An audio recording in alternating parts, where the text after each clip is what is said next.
2024 के लोकसभा चुनाव से पहले क्यों बीजेपी छोटी पार्टियों को साथ लाने की कोशिश कर रही है? 2019 के लोकसभा चुनाव में जब बीजेपी ने अकेले 303 सीट का आंकड़ा पार कर लिया था, फिर 2024 में क्यों रीजनल पार्टीज को अपने पाले में लाना चाहती है बीजेपी? अपना दल से लेकर लोक जनशक्ति पार्टी तक, नेशनल पीपल्स पार्टी से लेकर टिपरा मोथा तक, ये वो रीजनल पार्टीज हैं जिनको बीजेपी चुनाव से पहले अपनी साइड लाना चाहती है। लेकिन क्यों? 2024 के चुनाव में बीजेपी के लिए कितना इम्पोर्टेंट होगा रीजनल पार्टीज का साथ, बात करेंगे इस वीडियो में। नमस्कार, मेरा नाम है स्वर्ण और आप देख रहे हैं अनकट। 2019 के लोकसभा चुनाव में बीजेपी ने अकेले अपने दम पर जीत का आंकड़ा पार कर लिया था। 303 सीट जीतकर बीजेपी ने साबित कर दिया था कि वो अकेले सरकार बनाने में सक्षम है। लेकिन पिछले 4 सालों में जो हुआ उसका अनुमान शायद ही बीजेपी ने लगाया होगा। जहां एक तरफ बीजेपी अलग अलग राज्यों में, फिर चाहे वो गुजरात हो या मध्य प्रदेश, उत्तर प्रदेश हो या हरियाणा, सरकार बना रही थी, वहीं कुछ राज्यों में बीजेपी के दोस्त यानी कि गठबंधन वाली पार्टियां उसका साथ छोड़ रही थी। बिहार की लोक जनशक्ति पार्टी, बिहार में लव हेट रिलेशन रखने वाली जनता दल यूनाइटेड, गोवा में विजय सरदेसाई की गोवा फॉरवर्ड पार्टी, तमिलनाडु की डीएमडीके, राजस्थान की राष्ट्रीय लोकतांत्रिक पार्टी और पंजाब में शिरोमणि अकाली दल, ये वो पार्टियां हैं जिन्होंने बीजेपी का साथ 2019 के बाद छोड़ दिया। इन पार्टियों की अपने अपने क्षेत्र की राजनीति में अच्छी खासी पकड़ थी, लेकिन अब इन्होंने अपना हाथ बीजेपी से हटा लिया है।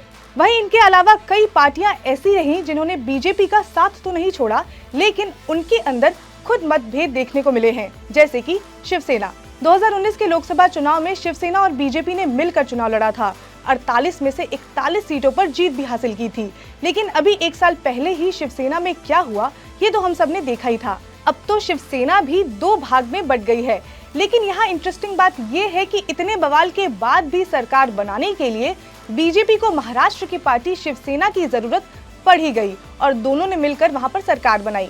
और लोकसभा चुनाव में भी यही उम्मीद है कि दोनों साथ में चुनाव लड़ेंगे। उसके बाद आती है लोक जनशक्ति पार्टी।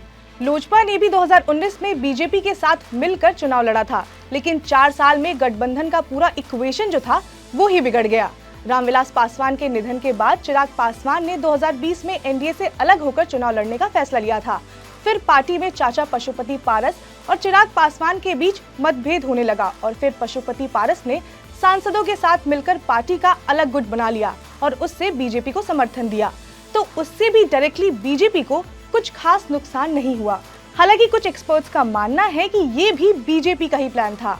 तो लास्ट 4 सालों में बीजेपी को सबसे बड़ा नुकसान मेनली 3 पार्टियों से हुआ है, शिरोमणि अकाली दल, जनता दल यूनाइटेड और शिवसेना। लेकिन ये देखना भी इम्पोर्टेंट होगा कि क्या इनके अलग होने से वाकई बीजेपी को नंबर्स में नुकसान होगा, तो वो अभी बोलना सही नहीं होगा। इस पर पॉलिटिकल एक्सपर्ट्स का मानना है कि ये वो पार्टियां हैं जिनका या तो उनके स्टेट से दबदबा कम हो गया है, जैसे कि शिरोमणि अकाली दल। 2022 में हुए विधानसभा चुनाव में हमने देखा था कि कैसे एक टाइम पर पंजाब की सबसे बड़ी पार्टी मात्र 3 सीटों पर ही सिमट कर रह गई। सैट का साथ छूटने से बीजेपी को कुछ खास नुकसान नहीं मिलेगा। वहीं अगर बात शिवसेना की करें तो 48 लोकसभा सीट काफी ज्यादा इंपॉर्टेंट होते हैं। यहाँ इंटरेस्टिंग बात यह है कि शिवसेना का बड़ा गुट अभी भी बीजेपी के साथ है। बीजेपी को उसकी इम्पोर्टेंस पता है, इसलिए बीजेपी बिल्कुल नहीं चाहती है कि ये साथ छूटे।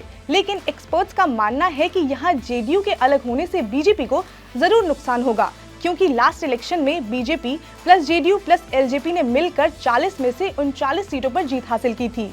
बिहार में एकदम क्लीन स्वीप हुआ था, लेकिन इस बार ऐसा या इसके आसपास भी पहुंच पाना बीजेपी के लिए काफी मुश्किल होगा और इसलिए ही बीजेपी वहां की छोटी पार्टियों पर ज्यादा ध्यान दे रही है, जैसे उपेंद्र कुशवाहा की राष्ट्रीय लोक जनता दल और एलजेपी को साथ लाना।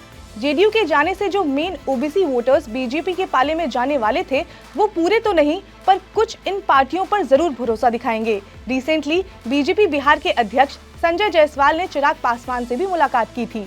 छोटी छोटी पार्टियों को देखें तो एलजेपी का अपना बोलबाला है। ये वो पार्टियां हैं जिनका डोमिनेंस उतना तो नहीं है, लेकिन स्टेट की पॉलिटिक्स को इन्फ्लुएंस जरूर करते हैं और बीजेपी ऐसी ही पार्टियों के साथ बातचीत कर रही है। बिहार की तरह उत्तर प्रदेश में भी बीजेपी छोटी छोटी पार्टियों को अपने साथ लाना चाहती है, फिर चाहे वो निषाद समुदाय को साथ लाने वाली निषाद पार्टी हो या फिर कुर्मी वोट बैंक पर ध्यान देते हुए अपना दल को साथ लाना, या फिर सुहलदेव भारतीय समाज पार्टी के ओम प्रकाश राजभर से बातचीत करना। बीजेपी लगातार छोटी पार्टियों को साथ लाने की कोशिश कर रही है और ये कोशिश केवल उत्तर प्रदेश और बिहार तक ही सीमित नहीं है। नॉर्थ ईस्ट की बात करें तो त्रिपुरा इलेक्शन में सबसे ज्यादा चर्चा में आई पार्टी टिपरा मोथा के साथ भी बीजेपी गठबंधन करना चाहती है, क्योंकि आदिवासी इलाके में टिपरा मोथा की पकड़ काफी अच्छी बन गई है। वहीं अगर नागालैंड की बात करें तो नागालैंड में नेशनल डेमोक्रेटिक प्रोग्रेसिव पार्टी और वहीं मेघालय में नेशनल पीपल्स पार्टी के साथ बीजेपी का गठबंधन ऑलरेडी है, जिसे उस एरिया में बीजेपी की पकड़ जो है वो लोकसभा के लिहाज से काफी मजबूत हो गई है। अगर बात साउथ की करें तो केरल में BJP, BDJS, AIADMK, JRS, Congress Nationalist, KKC, SJD इन पार्टियों का साथ बरकरार रखना चाहती है। वहीं तमिलनाडु में बीजेपी एआईएडीएमके को अपने साथ रखने की पूरी कोशिश कर रही है। हालांकि लोकल बॉडी इलेक्शन में दोनों पार्टियों ने गठबंधन तोड़ लिया था, लेकिन 2024 को लेकर दोनों ही पार्टियों का कहना है कि एक साथ ही चुनाव लड़ेंगे। जहां जहां बीजेपी की बिना गठबंधन की सरकार है, वहां वहां बीजेपी रीजनल पार्टीज पर ज्यादा ध्यान दे रही है। साउथ इंडिया बीजेपी के लिए काफी ज्यादा इम्पोर्टेंट है। 133 लोकसभा सीट का चुनाव में काफी ज्यादा वेटेज होने वाला है। अगर कर्नाटक को छोड़ दें तो साउथ के हर स्टेट में बीजेपी स्ट्रगल कर रही है और इसी का समाधान निकालने के लिए बीजेपी ने 18 साल बाद तेलंगाना की राजधानी हैदराबाद में राष्ट्रकारिणी की बैठक रखी थी, जिसमें साउथ इंडिया में बीजेपी का विस्तार कैसे हो इस पर ध्यान दिया जा सके। साउथ में अगर बीजेपी को पैर पसारना है तो बहुत इम्पोर्टेंट होगा कि बीजेपी रीजनल पार्टी से हाथ मिलाए और बीजेपी ऐसा कर भी रही है। केसीआर की पार्टी के कई नेता भी कई बार केंद्र सरकार की तारीफ करते हुए दिखाई दिए हैं। बीजेपी चाहेगी कि ये सब छोटी छोटी पार्टीज का साथ बीजेपी को मिले।